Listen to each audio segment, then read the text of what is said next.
안녕하세요, 변호사 박영민입니다. 안녕하세요, 변호사 장하늘입니다. 오늘부터 새롭게 코너를 저희가 시도를 하게 됐는데요. 네, 여러분들이 평소에 고민하고 계시거나 겪고 계시는 법률 고민들이 있을 텐데 그런 것들을 같이 저희가 사연을 읽어보면서 해결 방법이나 예방 방법을 같이 좀 알아보자, 그런 취지에서 마련해봤습니다. 저희와 함께 고민을 나누고 싶으신 분이 계시다면 더보기 안에 있는 이메일로 사연 보내주시면은 저희가 함께 고민해 드리도록 하겠습니다. 네, 오늘 주제는 동업이라는데 그 사연 같이 읽어볼까요? 같이요? 뭐가 있지? 그러면 제가 어리니까 먼저 읽도록 하겠습니다. 알겠습니다. 친한 형과 20년 동안 회사를 함께 운영했습니다. 서로 가족보다 더 믿었던 사이라고 하는데요. 그런데 어느 날 형이 회사 자금을 가지고 해외로 출국했고, 나쁜 놈이네요. 이후 연락이 끊겼습니다. 지금도 그 손해를 메꾸며 회사를 유지하고 있습니다. 믿었던 사람에게 당했다는 사실이 아직도 받아들여지지 않습니다. 앞으로 어떻게 해야 이런 상황을 반복하지 않을 수 있을까요? 너무너무 후회가 됩니다. 일단 동업 계약서를 안 쓰시는 분들이 너무 많은 것 같아. 서로 믿으니까 또 이렇게 오래된 사이거나 뭐 친한 사이거나 연인 사이거나 이러면은 믿음으로 하고 계약서 안 쓰고 써도 그냥 한 장짜리 세무서에 제출할 정도로 그냥 간단하게만 써서 시작하시는데 그러다 보면은 결국에는 이제 나중에 문제가 생겼을 때 해결이 안 되는 것 같아. 근데 이런 식으로 그런 돈을 갖고 도망갔을 때도 계약서를 잘 쓰는 게 효력이 있을까요? 별 소용 없을 것 같은데. 약간 해외 도피까지 간 경우면은 사실 그 돈을 어떻게 회수해야 되는데 일단 잡는 게 쉽지 않으니까 보면은 이제 회사 자금을 가지고 해외로 출국했다고 하는데 결국 자금 관리가 중요한데 도망간 사람이 그 회사 자금을 인출하거나 어쨌든 자기가 보유할 수 있었다는 거잖아. 좀 그런 걸 좀 막아두는 예방 장치 같은 것도 필요할 것 같고, 내가 봤을 때는 한 명이 자기 명의로 사업자 계좌 만들고 나머지 한 명은 그 통장을 관리를 하던가, 통장 내역을 볼 수 있는 권리를 갖는다거나 뭐 그런 게 좀 더 효율적이라 생각을 하는데, 이런 케이스 같은 경우에는 공동 명의 계좌로 해서 뭐 인출하려면은 둘 다의 뭐 OTP가 필요하다든지 뭐 그런 식으로 하는 게 이런 걸 막을 수는 있었을 것 같기도 한다는 생각이 드네요. 자금 인출 과정 자체를 이제 단독으로 할 수 없게끔 견제 장치를 좀 마련을 해 놓았어야 되지 않을까. 그런 권리를 보유하도록 계약서에 기재하는 게 중요할 것 같습니다. 요새 좀 동업 관련 분쟁이 많은 것 같아요. 제가 했던 사건 같은 경우는 본인은 이제 동업이라고 생각을 하지 않았었는데 오히려 그 상대방 쪽에서 내가 사실은 동업이었다 라고 주장을 하면서 이제 신뢰관계가 파탄이 났기 때문에 나는 이 동업에서 탈퇴를 하고 그 탈퇴에 따른 정상금의 반환을 구하는 소송을 제기했던 사건인데, 이제 우리 의뢰인은 외주를 준다라고 생각을 하셨던 건데 소송을 건 상대방 같은 경우는 그게 동업이다. 그것이 모두 동업이다. 여기서는 사실 그 상대방이 우리 의뢰인의 뭐 계좌를 보거나 뭐 회계 자료를 같이 보거나 뭐 감사를 같이 한 적도 없었고 사업자 명의도 사실 의뢰인 단독이었고요. 그래서 이제 사실관계를 봤을 때 당연히 이거는 동업이 아니다 주장을 했었는데, 결국 1심에서는 매 프로젝트마다 수익 분배를 좀 꾸준히 해왔던 것이 오히려 약간 걸림돌로 작용을 했었고, 또 제3자의 증언으로 이 사건 자체가 동업을 인정을 해서 그런 식으로 우리가 좀 패소를 했던 사건인데, 이 사건과 같이 실제로는 이제 동업이 아니라고 생각을 해도 법원에서는 또 그 실질 관계를 동업이라고 판단을 하게 되는 경우도 있는 것 같아요. 결국에는 동업이라는 게 뭐 민법에 동업계약 이런 게 있진 않잖아. 많은 관계 중에 이게 동업이다라는 거는 사실 이제 법원에서 여러 가지 고려해서 실질적으로 판단할 수밖에 없는 것 같아. 그래서 사실은 좀 변호사를 통해서 좀 구체적으로 입증을 하는 것이 가장 중요한 부분인 것 같고요. 그럼 동업 전에 좀 꼭 반드시 확인해야 될 게 있을까? 동업 전에 확인해야 될 거라고 한다면은 출자 비율이 일단 중요하겠고요, 처음에. 어쨌든 그런 무엇을 내가 이 동업에 있어서 어떤 역할을 할 것인지에 대한 역할 설정을 좀 명확하게 할 필요가 있는 것 같아요. 두 번째로는 각자의 업무 분담이겠죠. 각자의 좀 어쨌든 회사든지 동업체라든지 무언가를 운영을 하려면은 역할들이 많잖아요. 그런 역할 업무 분장을 조금 구체화하면 좋을 것 같고요. 그리고 이제 세 번째로는 수익 분배를 어떻게 할 것이냐, 단순히 출자 비율 그대로 갈 것이냐, 아니면 또 수익에 있어서는 조금 다르게 할 것이냐. 조금 다르게 할 것이냐, 뭐 의결권 같은 것도 구체적으로 정하는 게 좋겠죠, 아무래도. 방금 업무 분야 말해줬는데 예를 들어 뭐 재무나 회계나 뭐 인사는 이쪽에서 하고 뭐 영업이나 뭐 기획 이쪽에서 한다 치면은 결국에 2인 동업을 가정했을 때 출자비율 50대 50이면은 과반수가 돼야 이게 그러니까 의사결정을 할 수가 있는데 5대 5면은 영원히 그 의사결정 못 할 수도 있거든. 그래서 계약 체결을 못하니까. 싸우게 되면. 그런 경우 경우에는 이렇게 업무 분야를 나눈 김에 그 해당 업무 분야에서는 뭐 그 사람한테 좀 캐스팅부터 준다든지 뭐 그런 식의 의사결정 구조를 짜는 것도 하나의 방법일 수는 있는 것 같아요. 의뢰인분들이 꼭 막 무조건 5대5로 출자하고 5대5로 수익 분배도 하고 5대5로 지분을 갖겠다고 많이 말씀하시는데 좋을 수도 있지만 안 싸우면 나중에 분쟁이 발생했을 때는 이게 도저히 해결이 안 되는, 과반수가 안 되기 때문에 아니면 꼭 지분비를 5대5로 할 필요 없으니까 좀 한쪽에 좀 더 주고 그 소수 지분 가진 사람한테는 뭔가 비토권을 준다든지 뭐 특정 중요 경영 사항에 대해서는 거부권을 준다든지 그런 식으로 조율할 수도 있을 것 같아요. 그리고 또 중요한 부분이라고 생각을 하면은 이 동업관계를 나중에 어떻게 해소할 것이냐, 그게 사실 가장 중요하다고 생각합니다. 출구 전략을 좀 사전에 잘 세워두는 게 결국은 그쪽에서 분쟁이 좀 많잖아요. 대부분 발생하는 그런 부분을 좀 계약서에다가 탈퇴나 해상 부분에 대한 거를 좀 많이 기재하시는 게 좋을 것 같은 게 동업 계약서를 병원 쪽으로 좀 몇 개 써봤거든. 요새는 대형 병원이 많다 보니까 동업을 많이 하시는데 2인 동업이면 5대5로 한단 말이지. 그러다가 이제 싸우면은 또 병원은 들어간 돈이 많으니까 비용이 투자금이 많으니까 그게 나중에 되게 문제가 많이 돼. 자문해줄 때 보통 그 탈퇴를 좀 제한하는 거를 두거든. 탈퇴 제한 기간을 둬서 뭐 3년에서 5년 사이에서는 탈퇴 못한다. 당당한 사람이 있으면 모르겠지만 일반적으로 탈퇴가 안 되고 그 탈퇴하려고 하면은 뭐 위약벌 더 추가한다든지 탈퇴한 이후에도 경업금지 조항을 넣어서 병원 근방 10km 안에서는 같은 영업을 못하게 한다든지 뭐 제가 어디서 들었는데 종업은 사랑 없는 결혼이라고 하더라고요. 사람 없는 결혼을 맞는 말인 것 하는 같아요. 거면은 계약서를 안 쓸 수가 없어. 심지어 그 동업의 종료는 사실 일방이 그냥 변심하면 나갈 수 있잖아요. 민법상으로는 그렇기 때문에 계약서를 좀 어느 정도 네, 제한을 그건 둔다든지 제한. 유도리 있게 좀 구성을 하시는 게 맞을 것 같습니다. 이 사건 이제 와서 해결하기는 솔직히 답이 없는 게 맞는 것 같고요.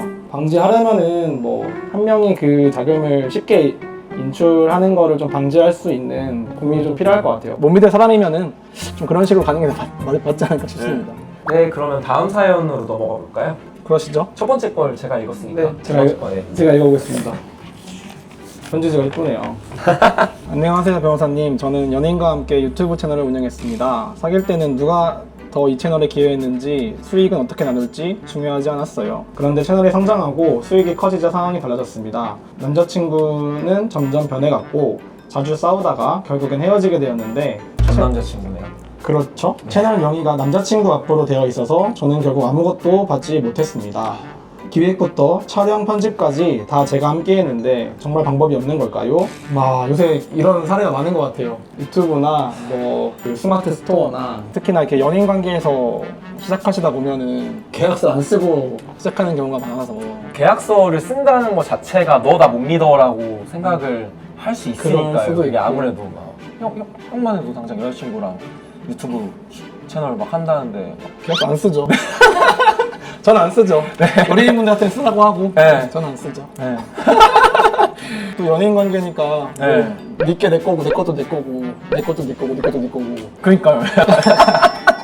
다 그냥 우리 거니까 그렇게 되는데 갈라서지게 되면은 그때부터는 이게 진짜 답도 없어지는 것 같아요. 이 사연을 결국 해결해 드려야 되는데 아마 계약서를 안 쓰셨을 것 같아요. 그리고 채널은 이미 남자친구 거니까 걸로 명의가 돼 있는 애초부터 거고 남자친구 명의였으니까 이런 경우에 동업 관계라는 거를 좀 법원에서 인정받을 수 있을까? 또 열심히 자료들을 모아서 입증을 해야겠죠. 결국에는 계약서가 없다 처음부터, 보니까 카카오톡부터 톡이라든지, 해서 문자 통화 녹취한 거 그 수익을 꾸준히 뭐 1대1로 나눴다든지 수익 분배 내역이라든지 기획 촬영 편집하실 때 자기가 기여했던 뭘 내용 했는지, 기여도라든지 그런 거를 진짜 한 수천 장 다 다 모아서 일일이 이걸 그거 가지고 이랬기 때문에 동업이다 이걸 인정받아야 된다는 건데 사실 쉽진 않아.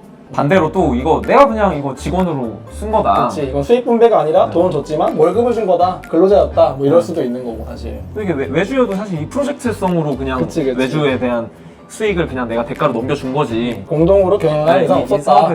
공동 경영 의사가 없었다라고 주장을 할 수도 있는 거니까. 보통 이제 의뢰인분들이 오시면은 이제 계약서가 없거나 잘 안 갖춰진 상태에서 이런 상태로 많이 오시잖아. 자료를 최대한 준비해달라고 하는데 그게 뭐 사실 자료가 많다고 하더라도 사실 승소한다는 보장도 없어가지고 나는 개인적으로는 좀 들어본 다음에 좀 합의가 가능한 여지가 있으면은 다시 합의를 해서 좀 일정 부분이라도 받고 나간다든지 뭐 그런 식으로 좀 말씀드리는 편이긴 한데 소송이라는 게 진짜 최후의 수단이고 그 전에 그냥 조금 내가 손해본다는 생각이 들어도 길게 끌지 않고 그 전에 해결할 수 있으면은 그게 더 이득일 수도 상대방이 있어서. 일정 부분 조금이라도 뭐 준다고 하면은 뭐 한 30에서 40%라도 준다고 하면은 그거라도 받고 끝내는 게 차라리 나을 수도 있으니까요, 그게. 네. 소송이 좀 쉽지 않다. 정확히 말하면 소송을 걸 수야 있는데 소송에서 그렇게 생각하는 것처럼 동업이 인정될 여지가 생각보다 높지는 않을 수 있다. 인정되더라도 사실 이게 이런 경우엔 지분 비율이 어느 정도인지도 사실 애매해서 내가 얼마큼 기여를 했는지도 입증을 해야 되는데 결국에는 그 동업체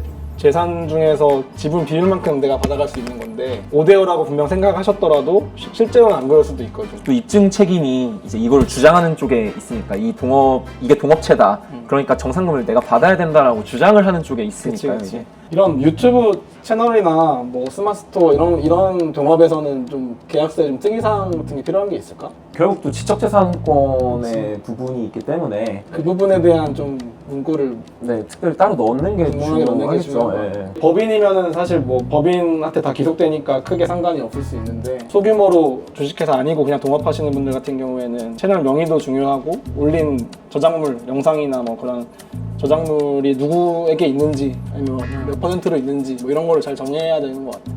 근데 뭐 유튜브 채널에 대해서 몇 대 몇으로 이거는 귀속된다 라는 식으로 좀 명확하게 특정을 하는 게 중요한 것 같아요. 이게 그만큼 실체가 없는 거라고 볼 수도 있기 때문에 그러니까 무형의 자산인 그치, 거잖아요. 그치. 이거는. 네. 채널 뭐 양도하는 경우도 있을 텐데 예. 그럼 양도 시 수익은 또 어떻게 나누겠다든지 뭐 그런 것도 좀 필요한 것 같고 비밀 애매한 유지나 것 같아요. 영업 비밀 어떻게 이걸 처리할 건지도 조금 계약서에 포함시키는 게 아무래도 좋다. 네. 그런 거. 오늘 처음으로 동업에 관한 사연들 좀 읽고 같이 얘기해봤는데 소감이 어때? 사실 어떻게 보면 변호사님이랑 저도 동업 관계에 가까울 수 있는데 계약서 안 썼잖아 우리. 안 썼죠. 중이 제 머리를 못 가는다고. 그래도 정말로 이제 뭐 동업 관계를 한다면은 그래도 계약서를 좀 꼼꼼하게 쓰시는 게 좋겠다라는 생각이 들면서도 만약에 이제 계약서를 안 쓰실 거면 설령 나중에 내가 정말로 이 사람이 나를 배신한다 하더라도 그래도 어쩔 수 없다라는 그런 생각을 가질 수 있으면은 안 써도 된다. 쓰라는 얘기네. 그래도 가급적이면 최소한의 이게 우리가 동업 관계였다라는 것만큼은 입증을 할 수 있을 정도는 쓰셔야 된다. 정말 이렇게 세세하게 막 나중에 뭐 탈퇴할 때 몇 대 몇으로 막 나누고 그렇게까지는 아니더라도 당장에 적어도 우리 둘의 관계가 동업 관계였습니다. 라는 거를 이야기할 수 있을 정도는 써라. 저는 일단 사연을 보면서 좀 마음이 아팠고요. 저는 뭐 안 아픈 거 저도 아팠습니다. 네. 말씀을 드리다 보니까 딱딱하게 계약서를 이렇게 쓰셔라 이런 건 포함되야 된다 이렇게 말씀드렸는데 그래도 동업은 좋은 제도라고 생각은 하거든요. 왜냐면 우리가 사회생활 하면서 혼자서 영업하기는 되게 힘든 경우가 많은데 각자 재능이 있는 친구들끼리 함께 해서 그걸 이제 시너지를 낼 수 있는 게 동업이다 보니까 저희도 그렇게 하고 있는 거고 여러분들도 많이 그렇게 하고 계실 텐데 그런 부분에 있어서 이거를 포기할 수는 없다고 생각을 해요.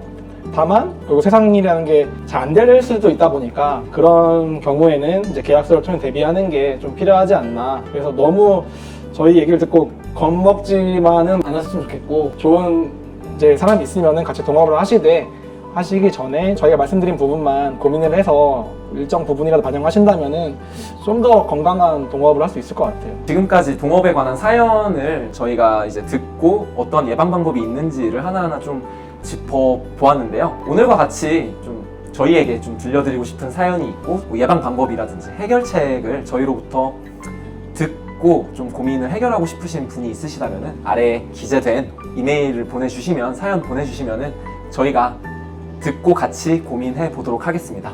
많이 보내주세요.